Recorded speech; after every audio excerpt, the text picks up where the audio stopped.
Welcome back to Sports by GSMC Podcast Network. I am your host, Jeremy Lapidus. Today is Friday, October 18th. If you are just tuning in, we just finished going over today's MLB games, predicting a couple of them, as the Dodgers still have yet to get out of that first inning here. Jack Flaherty over 30 pitches now, not looking good for that Dodgers team, a bullpen that needed some rest. But in this segment, we turn our attention to the NFL. We take a look at the slate of games, and we are going to predict each and every single one. But before we get into that, remember, if you would like to be an even bigger part of the show than you already are, all you need to do is go to gsmcpodcast.net, or if you are on YouTube, you can use that super chat feature. If you do either of those two things, a message should pop up on the bottom of the screen for you, me, and everybody else around the world to see. If you do have a burning question about sports, anything at all that you would like to ask, go ahead and throw that in the comments. Throw it in the chat. I will get to it as soon as I possibly can. I appreciate everybody so much for sticking around, talking some sports with me here on a beautiful Friday, October 18th. But like I was saying, we are going to get into our NFL game picks here, starting off with another London game. Yet again, we don't send our best product overseas, do we? We get Jacksonville for the second straight week in London. They spent the entirety of the week there after a brutal loss, one where seemingly Doug Peterson lost the locker room. Not the best way to have it. They take on the New England Patriots. The Patriots travel over to London after losing, but getting a moral victory with a great performance out of rookie quarterback Drake May in his first career start. We now get Drake May versus Trevor Lawrence, Jags versus Patriots, and I think the Jags team, who in this matchup are favored by 6, first of all, way too many points there. Even if the Jags are going to win, it's not going to be by that much. This might not be a good Patriots team, but the Jacksonville Jaguars are not 6 points better than them, even on their best day. I think with the momentum, the negative momentum that the Jaguars have, with how much they seemingly hate each other, there is almost no way that they come out with a victory in this game. I think Doug Peterson is already halfway out the door at this point. He probably gets fired the second they touch down in the States, win or no win, honestly, with this game. I'm taking the New England Patriots to win this game in an upset, 24-20. Heading back to America, back over the pond, these 1 o'clock games, we have the Philadelphia Eagles and Saquon Barkley favored by 2 points as they travel to the Meadowlands to take on the New York Giants. A revenge game, if you will, for Saquon Barkley against the New York Giants.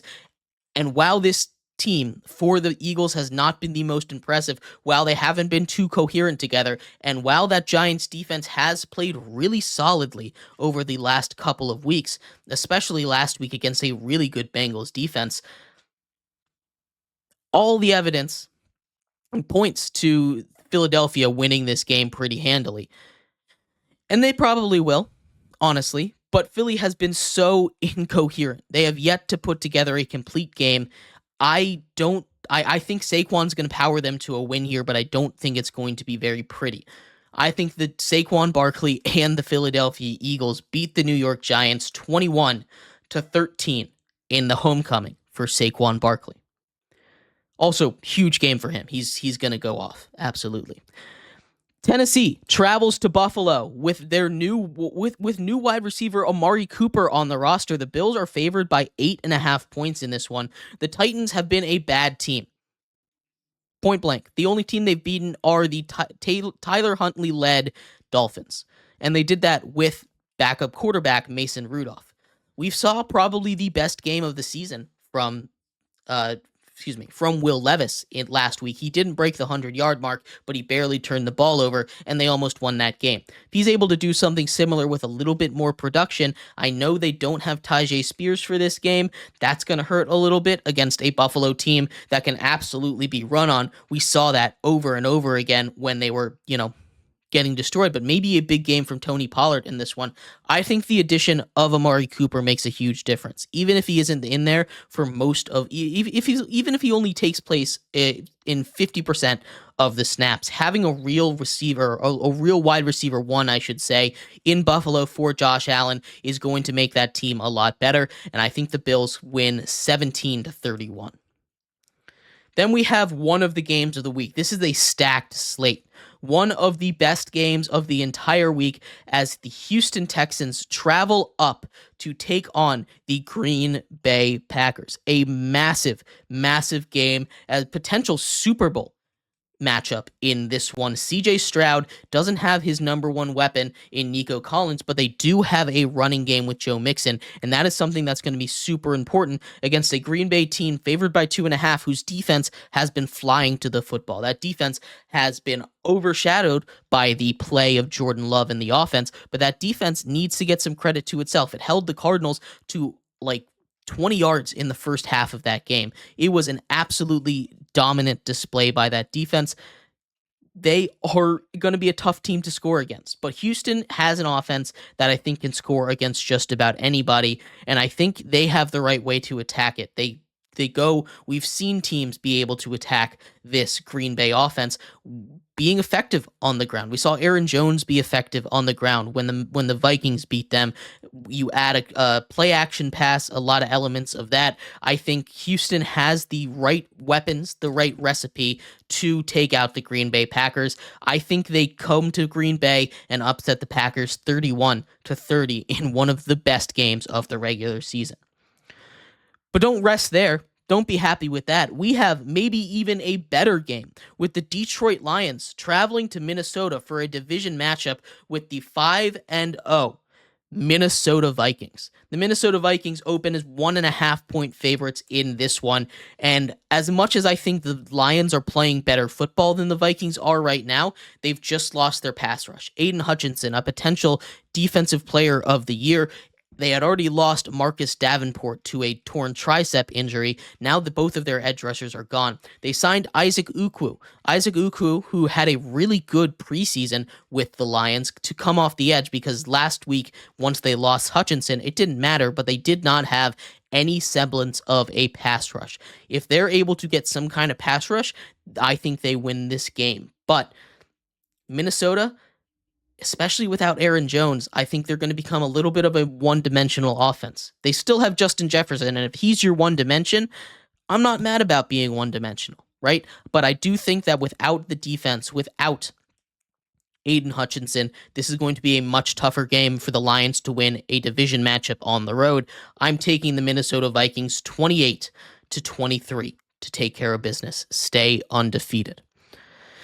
Then we get another game that I think could be really good. One of these high-scoring games as the Seattle Seahawks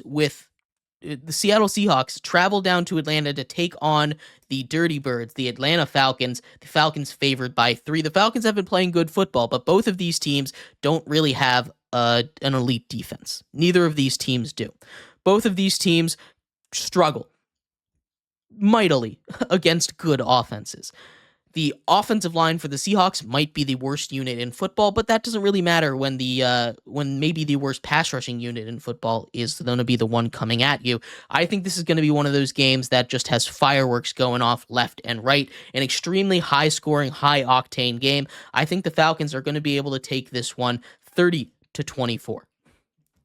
Then Cincinnati, favored by 5.5, travel to Cleveland to take on Deshaun Watson and the Browns. Nick Chubb is back for this game, and I'm so glad that he made a full recovery, but he's not going to be enough to fix this Browns team. Deshaun Watson, still the quarterback, and as long as he's the quarterback, this offense is not going to go anywhere, especially after losing Amari Cooper, who, yes, had been playing really bad football, but still, having that kind of weapon to even draw coverage away from some of these other guys that hadn't been playing bad football does not help at all. So I'm taking the Cincinnati Bengals to get their second win in a row, 31-20. Then we have an ugly game as the Miami Dolphins travel to Indianapolis. Indy favored by 3 in this one. We are going to get no Jonathan Taylor, but yes, Anthony Richardson in this game. This is the third straight game that Jonathan Taylor is missing, and the Colts have actually won all of the games he has missed so far. I think that's just because of who they were playing.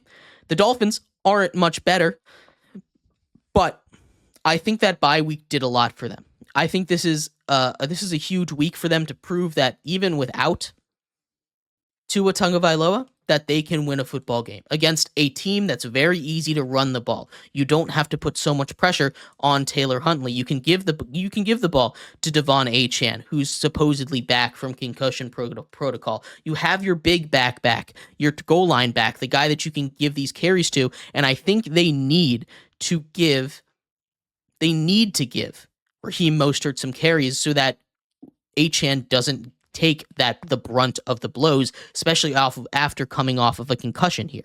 As I say that, the Dodgers have scored a run on a wild pitch, 3-1. This game, it's still early, top of the second, absolutely not over here. As I was saying, though, there are a lot of issues with both of these teams. I'm taking the Miami Dolphins in an upset, though. They win 23-21. Then a game that I just don't think will be close. The Carolina Panthers travel to Washington to take on the Commanders, who have the most explosive offense in the game. Jaden Daniels should go off. Both of these defenses suck, so Andy Dalton should also be able to have a good game. High scoring affair. Washington wins 38-27.